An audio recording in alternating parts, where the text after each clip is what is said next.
What is going on, everybody? Tristan Talking Sports back here with another video, and today we are going to be talking about some training camp battles that you should look out for going into training camp, which is in about 2 weeks, man.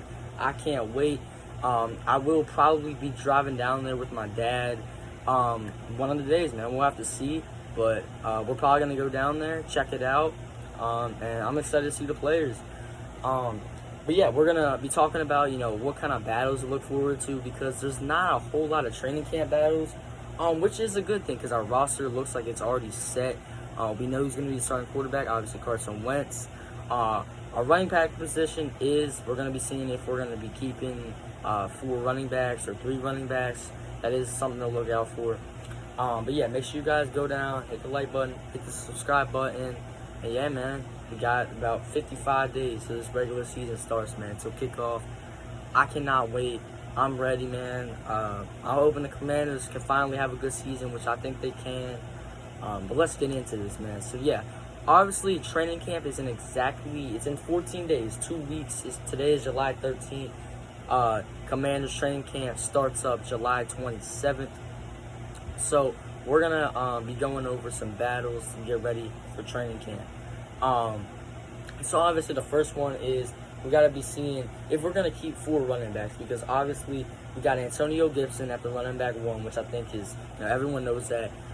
J.D. McKissick is our 3rd down back, so he's basically our running back 2. Then we got Brian Robinson, who we drafted out of Alabama. So he's looking to take that running back 3 position. And then after that, there is a dude by the name Jaret Patterson, man. He actually did start a game for us last year against the Eagles, week 16, I believe. The dude showed that he could play. I think he had a touchdown. He had some nice runs. I mean, Jaret Patterson, man, he can play. Don't sleep on JP. But we're not sure. It's kind of like 50-50 if he makes the team. He could maybe take on that running back 4 position, but we don't even know if we're going to keep 4 running backs. We might just go along and keep 3. So I'll be fine, man. I want Jaret Patterson to make the team because I think he's worked hard enough. He's shown potential that he can be solid. I mean, he's not like a starter running back or anything, but he could definitely take that 4th running back spot. I mean, if Jaret Patterson's your 4th running back, I think that's a pretty good depth of running backs. So I would be happy with that. We're just going to have to kind of see, have to watch, keep a close eye on Jaret Patterson in training camp and see if he makes a team, see if he balls out. He's going to have a good training camp. He's going to have to be good in preseason. So we'll see. But, yeah.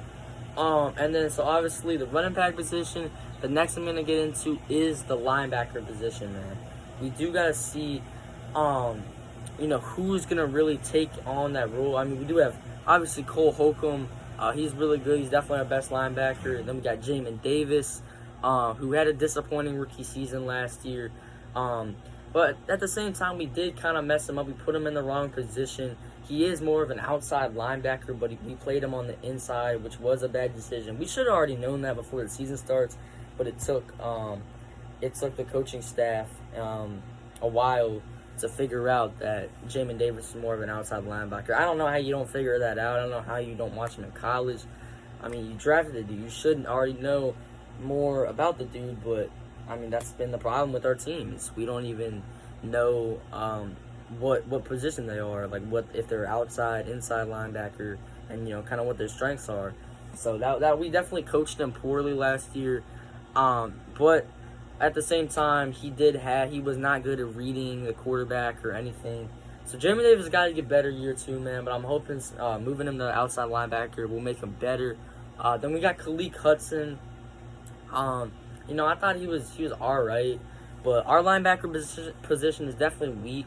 So we're gonna, I think, going into training camp, I would like to sign a dude like Anthony Barr, from the Vikings. Man, that'd be a really good signing, actually. But I don't really know if we're going to do that. I hope we do, but I think they might just try to sign other depth pieces, to get more depth at the linebacker position.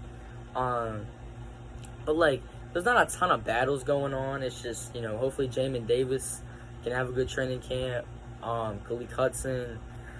Hopefully we don't see any David Mayo this year, because that dude was terrible last year.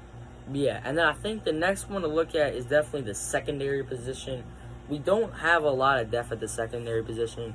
You know, we got William Jackson, the third. We got Kendall Fuller, Cam Curl at the start at safety spot, Benjamin St. Juice. But yeah, we just don't really have a lot of depth there. William Jackson, he got cooked last year. He did have a few interceptions, which were solid, but for the most part, William Jackson, he got cooked by pretty much any receiver. You know, he was definitely a disappointing signing last year, and he's got to be way better in year 2. Now, he's more, to be fair, he is more of a man-to-man coverage guy, and we play a lot of zone, so he is still trying to adjust to that. So hopefully he'll be better in year 2. Kendall Fuller, I thought, was all right. I mean, Kendall Fuller can definitely make plays on the ball, but he's also not great in coverage. So, you know, hopefully, you know, Benjamin St. Juice, all those guys, they got to step up this year at the secondary position. So definitely watch. There definitely is some roster spots to fill at the secondary position. We don't have a lot of depth there. So definitely keep a close eye on that. But other than that, man, there's not a whole lot to talk about the training camp battles. We already know who's going to be the starting quarterback. Carson Wentz is for sure going to be the starting quarterback. We know Taylor Heinicke is going to be the backup. Sam Howell probably at the quarterback 3 position. But yeah, I mean, Taylor Heinicke and Sam Howell are basically battling for the backup spot. We don't really know, but it doesn't really matter. I could care less. We know who's starting at the quarterback position. We know what our wide receiving core is going to be like. The tight end position, we got Logan Thomas and John Bates. So, I mean, there's not a whole lot to talk about. I kind of just wanted to come on here, make a short video, get a video out. I think I might make another video in a little bit about Carson. What do I expect from Carson Wentz this season? I think that would be a better video. But, yeah, so I just kind of wanted to make, a 7-8 minute video about what battles to look for in training camp. But, yeah, man, like I said, we're 2 weeks away. It's getting close. I can't wait. And, football season is definitely getting closer for sure. I cannot wait, man, for football Sundays. It's going to be a lot of fun. We're going to have a lot of fun this year. Hopefully the Commanders, I'm expecting 10 wins, but we'll see, man. Thank you guys for watching, and I'll see you guys in a little bit. Peace.